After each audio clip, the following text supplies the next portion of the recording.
referred to that special water as water from the primordial sea, but what is it really?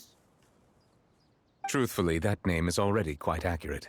I can only surmise that Vacher and his ilk only learned of its nature and existence after extensive research. There used to be a special sea on the surface of this planet. The nature of its seawater was rather different from that of the sea we know today. Most of Tevat's life forms were first born in that special sea. You could say it nurtured much of the life on this planet.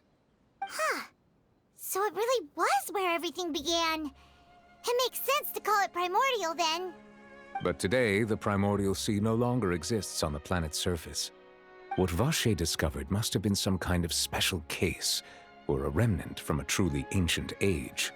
Huh. So that's how it is. Oh, you really know everything, Monsieur Nevillette. But if that's the case, then why would people, at least people from Fontaine, dissolve in that kind of water? Indeed. Why would the primordial sea, which was known to engender and nurture life, suddenly reverse itself and devour life instead? To be frank, that also doesn't match my understanding of this world and its laws. There must still be some unknown secrets around the people of this land. Is there anything else you'd like to ask me about? That the sea levels will rise and everyone will be dissolved in water, leaving Farina crying alone on her throne, but the sins of the people will be finally washed away for good. Does that appropriately summarize the version you've heard? That's right! It was Linny that told us back then. And that about covers all the main points. Yes, up to the present, I think we reached a point where we have no choice but to confront this prophecy directly. Rumors have it that this prophecy is rooted in the last words the former Hydro Archon left to the world before she passed away. A prophecy? Of the former Hydro Archon? Wow. This is the first time that we've ever heard of it. Two parts of the prophecy have already proven correct.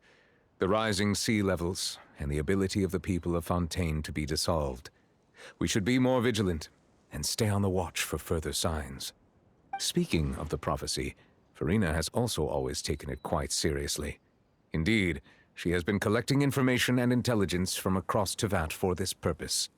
If the rumors were true, then perhaps this prophecy is the conundrum left to Farina by her predecessor. But with Farina being the way she is, can we really trust her to solve it? Is there anything else you'd like to ask me about? My apologies. My investigation has still not reached its conclusion. However, I still believe the judgment of the Oratrice was not rendered arbitrarily. But you also said you thought he was innocent. For many years, I have been quite aware that the Oratrice does not simply mechanically repeat the verdict that I give on each case. As a divinely created mechanism, the people's unified faith in the concept of justice is integrated into it. Not only can it produce the incredible power of indemnitium, but it likely also possesses other traits, such as self-awareness. Which is all to say, I have been prepared for a situation like this for a long time. So when Linny told us that he heard a human voice from the room where the Oratrice's core is stored... I was not aware such a thing had occurred. Perhaps that could serve to prove my conjecture. I will add that to the list of items to investigate. In any case, I am inclined to believe that the Oratrice does have a methodology all its own. We just do not have enough information. Based on Farina's reaction, I doubt even she had any idea what was going on. She managed to bluff her way through it, though, with her time-tested twin tricks of bravado and drama. While we do intend to get to the bottom of this, for now, we regret to say that the Fatui Harbinger will just have to bide his time in the fortress of Meripede.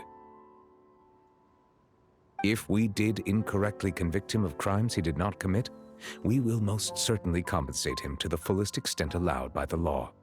If you ask Paimon, the only compensation he'll want is a no-holds-barred fight with you. Is there anything else you'd like to ask me about?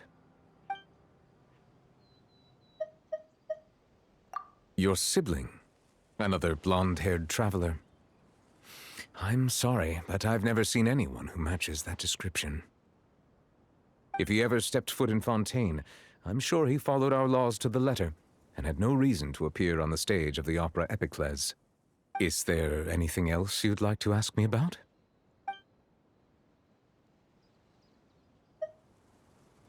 Very well. It was my honor to provide you with what answers I could. I very much enjoyed conversing with you. It will soon be time for me to leave this blissful tranquility behind and return to Palais Memoria. You really are super busy, Monsieur Nevillette. Paimon thought you only came here to pay your respects today because you had the day off. Crime and villainy do not have the day off, and so justice must work around the clock as well. This is merely the nature of a justice's work. All right. You've got a point. Huh?